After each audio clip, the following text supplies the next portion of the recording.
Hey, what's going on, folks? Today's video is going to go over the installation of the ARIES ACTIONTRAC powered running boards. I think these boards are going to come in handy if you have someone in your family that may be vertically challenged and they need a little assistance getting up into your Jeep. Again, these are powered. What's going to happen is when you open up your door, the running board is going to drop down, allowing you to step on it and climb into your Jeep. Once you close your door, they're going to power back up and into the housing. When I was researching this product to find a running board to put on my Jeep, I ran across a few videos on the installation, but it was for the four-door JKs. This one is set up for the two-door. I didn't see any videos on it, so that's kind of why I decided to do the installation video. So it's like a million degrees out here in Georgia. I mean, it's like melt your face hot. So the video is just it's gonna go, I'll cover everything, but it's gonna be short and sweet. I'm not gonna waste a lot of time. I'll show you everything. It's going to be an easy install. It looks like very easy, very simple. You're just going to need a few tools. All right, tool wise, what you're going to need for sure, I know, is you're going to need a 1/4 inch, a 1/2 inch, and a 7/16 and a 13 millimeter. Whether you use sockets, whether you use an open box end wrench, whether you use these dog bones. I kind of like these, so that's why I've got them laid out here. I'm going to try to use those if I can. If not, I'll have to use a ratchet and sockets. Additionally, you should probably have a torque wrench. I have one, and I will torque them to specs. Other than that, we'll figure it out along the way. So the first thing you're going to want to do is you're going to have to remove your rock sliders if you have them there on the Jeep. That's this right here. So basically, these are only held on by two 13 millimeter bolts. There's going to be one here in the rear, and there's going to be one up here in the front. Let's see if we can climb under and take a look. Yeah, as you can see, right there is one. And back here towards the rear. Let's see if I can find it. There it is right there. So you got that one, and then that bolt right up here. Okay, quick update to removing your rock sliders. In addition to the two 13 millimeter bolts you pull out, you've got four 10 millimeter nuts that you need to pull out as well, or take off as well. They're going to be a nut on each side of the bracket, the brace here. You just pull those off with a 10 millimeter wrench. All right, I'm just going to use my impact driver here to remove the bolt.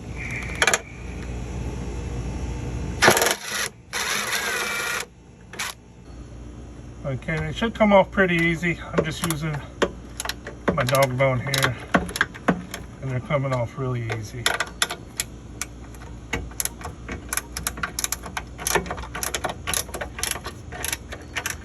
These dog bones, I like them a lot. Okay, it's loosened up. Should be loose enough to just move them the rest of the way with your fingers. All right, so once you have the two 13 millimeter bolts removed and the four 10 millimeter nuts, you should be able to just pop this thing right off. Okay, so the next step is you're going to need to install your mounting brackets. Now the mounting brackets, you're going to receive 4 of them, and they are different. There's a slight difference in the mounting brackets. Okay, so where you took off the 13 millimeter bolt, you're going to replace that with what they're calling the M8 bolt. And you're going to need to put some anti-seize on it. And they actually supply a pack of anti-seize for you to use. All right, you don't have to use a lot of anti-seize. You just get a little on there, spread it around.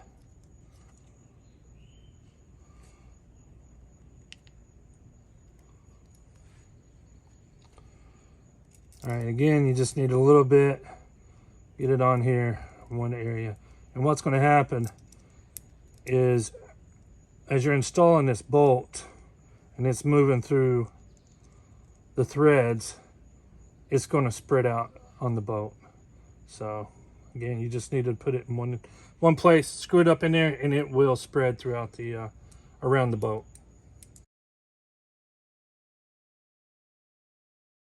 Installation of your powered running board.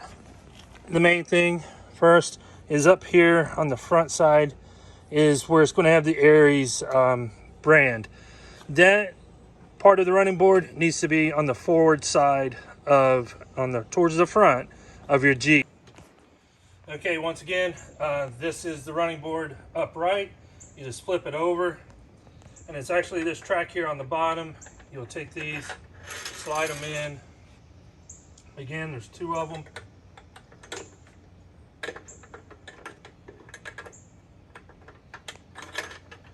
And you just kind of get it lined up with these, how you think it may align with those. And once you get it, you're going to take it, and this track here, you're going to lay on this top portion of the installation bracket.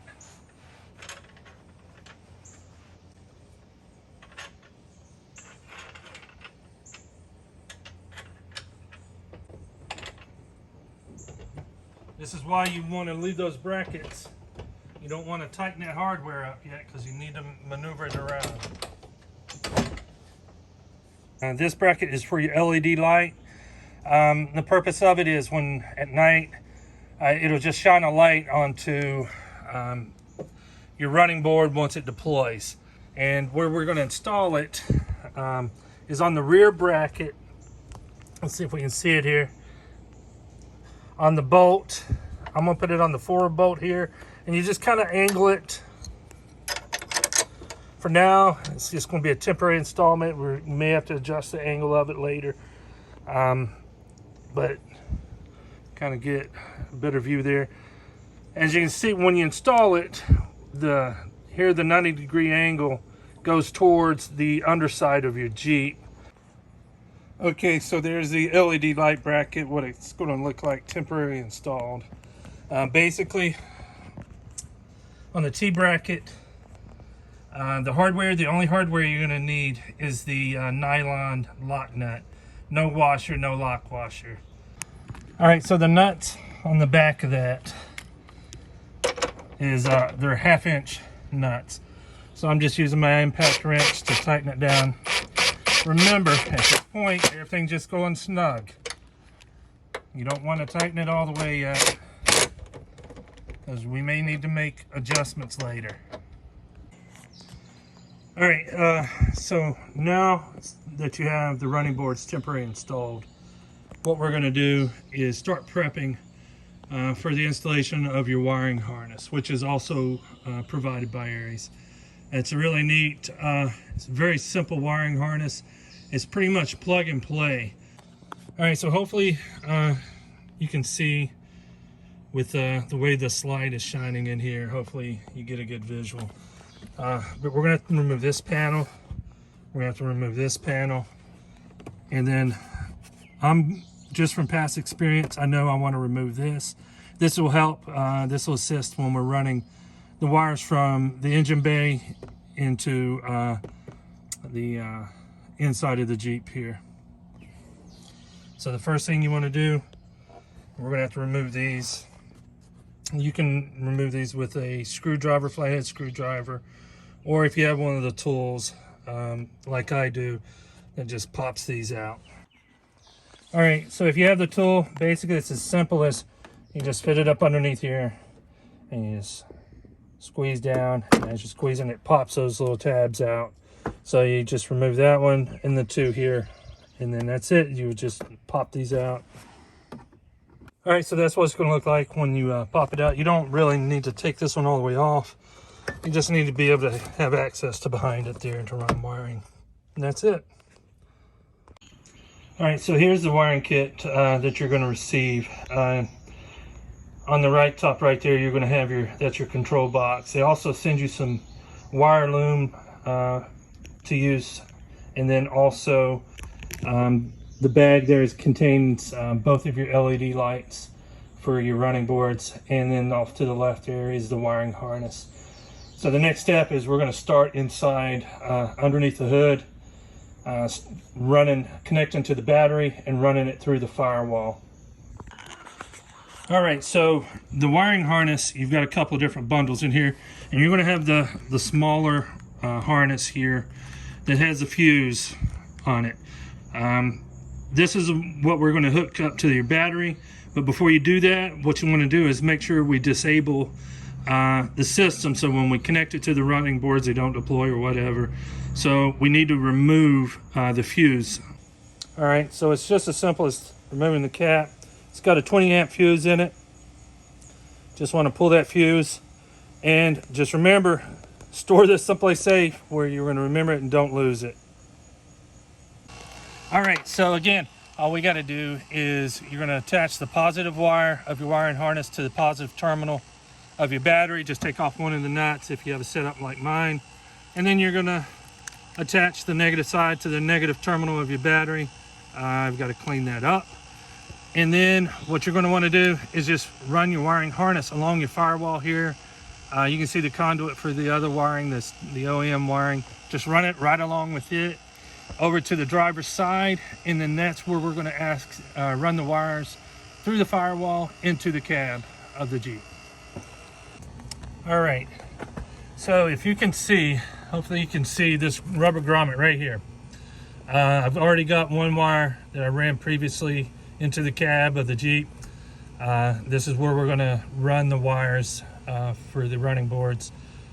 So I may end up needing to make this hole a little bigger. Okay, so I've got my small wiring harness installed, attached to my battery here. Ran it, as you can tell, up on the firewall next to that the conduit here for the OEM wiring. Zip tied it 2 or 3 places, as you can see there across. We'll go over and take a look at where I went through the firewall. Okay, again, just went through this rubber grommet. All you got to do is just cut a slit across it, run your wires through it.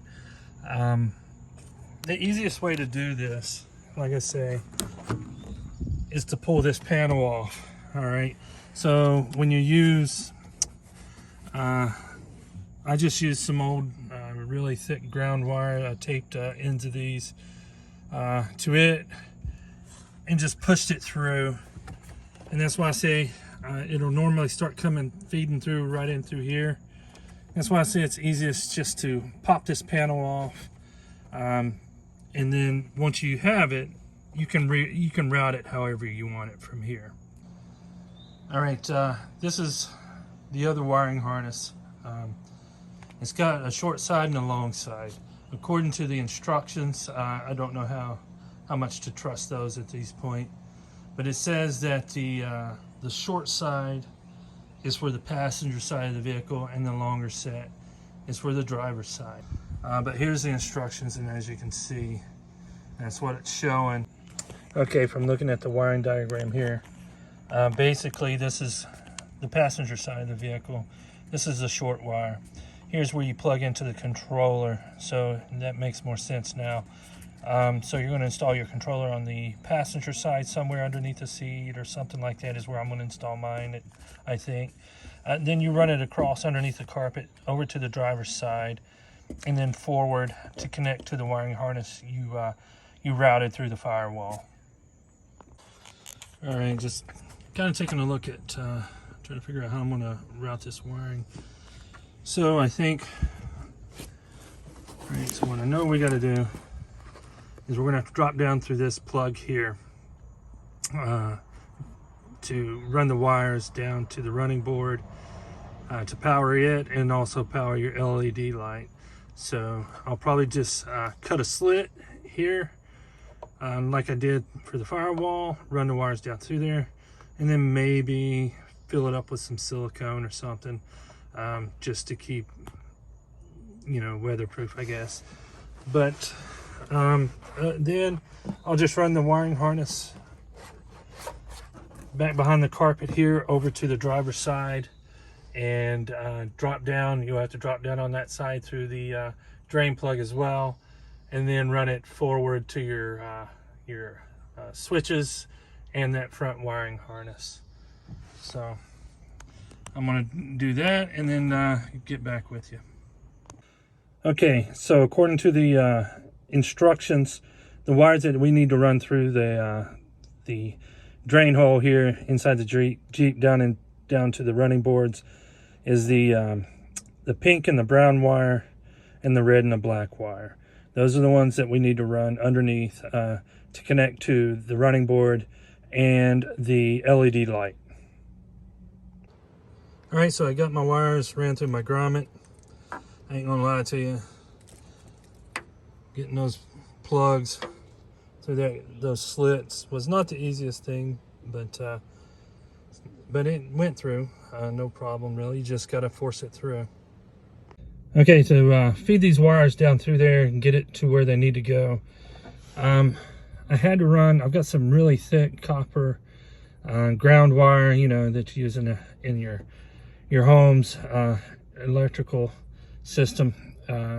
That's what I have. I mean, you could probably use coat hanger or something, anything that you can run down through there and fish out through the bottom. So now that I've been able to get this to where I can grab a hold of it underneath, what I'm going to do is tape my wiring to it and then continue to pull it through to get to my wires. Okay, so I got my wiring connectors here taped to that ground wire that I'm going to use to pull it through. So now I just need to go underneath and pull it through and see if I can get it all the way around.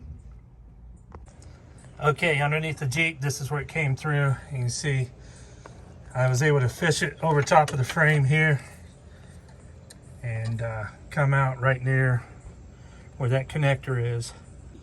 All right, so they'll ship you, they got the door sensors here. I think they send you 4. But again, this is installation for a 2-door JK. So I'll only need 2 of them. The wires that go to this sensor on the driver's side door, the front door, is the yellow and orange. So you just connect this wire to your sensor wires and then you'll install it just below the latch here.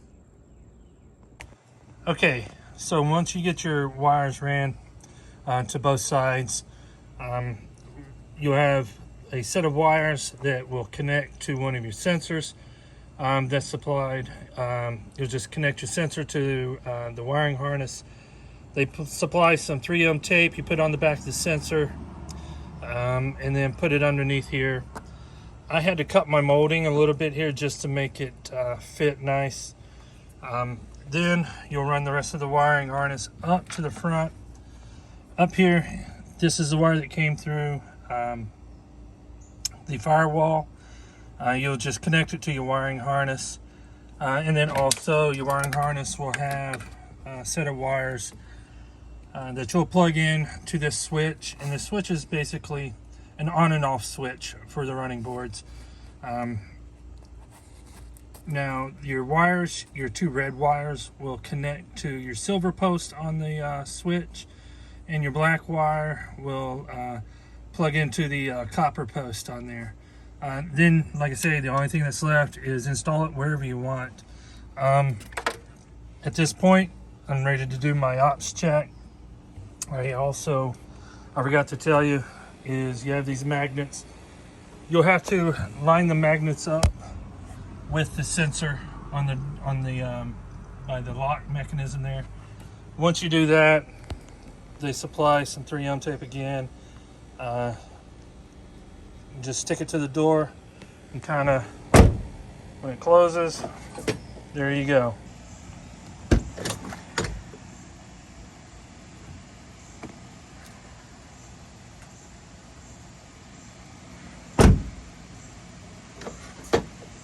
Okay, so the last thing I did was I installed some of the wire loom that they provided over the wires, running to the LED light and then also to the running boards. I then secured this wiring here to the rocker panel, just using a zip tie As you can see, there's a little place there where you can run your zip tie to secure it. Alright, so final thoughts on it. I've been running these running boards for a few days now, and I enjoy them. They're pretty sturdy. As you can tell, I'm a pretty big old boy. It holds my weight no problem. I think it's like 400-pound weight ratings, or even a little more maybe. Installation was easy. I'd give it a 1 out of a 5. I mean, it's pretty easy. The only thing, you may want to have 2 folks, you know, putting it up here, but 1 person should be able to do it just fine. Wiring's easy. Overall, easy project. Let me know if you guys are running these, how you like them. Put it down in the comments. If you have any questions, just put them in the comments, and I'll try to answer them if I can. If you felt that the video helped you out, do me a favor, hit the like button and subscribe. Later.